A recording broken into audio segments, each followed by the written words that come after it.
حسین اصل میں مرگ یزید ہے، اسلام زندہ ہوتا ہے ہر کربلا کے بعد۔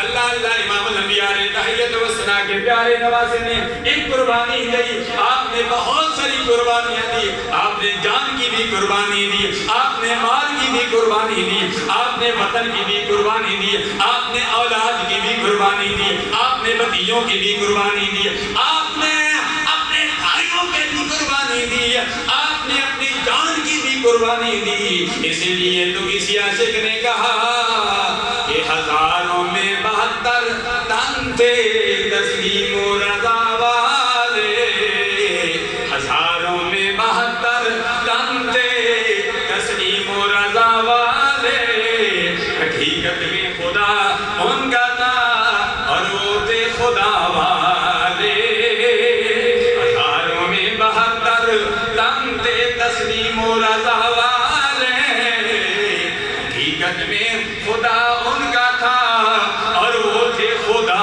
والے۔ جب حضرت سے کسی نے وطن پوچھا تو حضرت نے یوں فرمایا کہ مدینے والے کہلاتے تھے اب ہیں کربلا والے، مدینے والے کہلاتے تھے اب ہیں کربلا والے۔ فرمایا ان جدیدوں نے مجھے مدینہ میں نہیں رہنے دیا، مکہ المکرمہ میں نہیں رہنے دیا، اب کربلا میں آ گیا ہوں۔ فرمایا وہ کربلا ہی میں نے اپنی جان کی قربانی دینی ہے، میں نے اپنی اولاد کی قربانی دینی ہے، میں نے اپنے وطن کی قربانی بھی دے دی۔ ایسا پیارا پیارا وطن جس کی متعلق میرے آقا نے فرمایا تھا غبار المدینہ شفاء من الجذام۔ فرمایا اے لوگو غور سے سن لو، توجہ سے سن لو، دھیان کے ساتھ سن لو۔ فرمایا مدینہ طیبہ کا غبار جذام کے بیماروں کے لیے شفا ہے۔ اللہ اللہ، اب تو وائرس کرونا آ گیا، لوگ وائرس کرونا سے ڈر رہے ہیں، کہیں ہم ویکسین لگائیں گے، ویکسین لگنے کی وجہ سے ہم مر نہ جائیں، مریں گے نہیں۔ اپنے دلوں میں عشق مصطفیٰ کی دولت کو بسا لو، احساس اپنے مضبوط بنا لو۔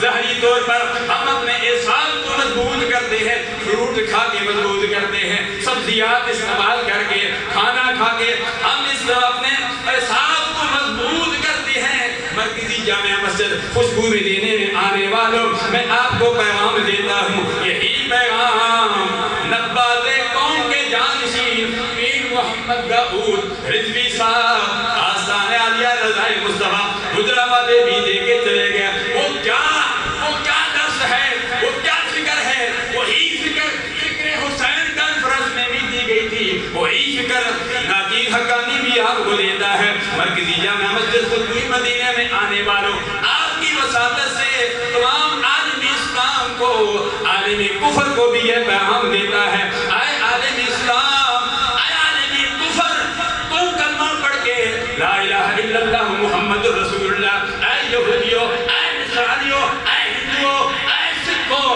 اے غیر مسلموں، کلمہ پڑھ لو لا الہ الا اللہ محمد رسول اللہ۔ فرمایا تمہارے اندر تمہارے جو قوت احسابی ہے وہ مضبوط ہو جائے گی، احسابی قوت مضبوط ہو جائے گی جب تم مسلمان ہو جاؤ گے۔ مسلمان بننے کے بعد 5 وقت کے نمازی بن جاؤ، رمضان کے روزے رکھنے شروع کر دو، اعمال صالحات شروع کر دو، اللہ کے پیارے حبیب کا نام آ جائے، انگوٹھے چوم کر آنکھوں پر لگا لیا کرو، الصلاۃ والسلام علیک یا رسول اللہ کے نذرانے پیش کرنا شروع کر دو، اپنے دلوں کو یاد خدا اور عشق مصطفیٰ سے لبریز کر دو۔ فرمایا تمہارے لیے یہی بہت بڑی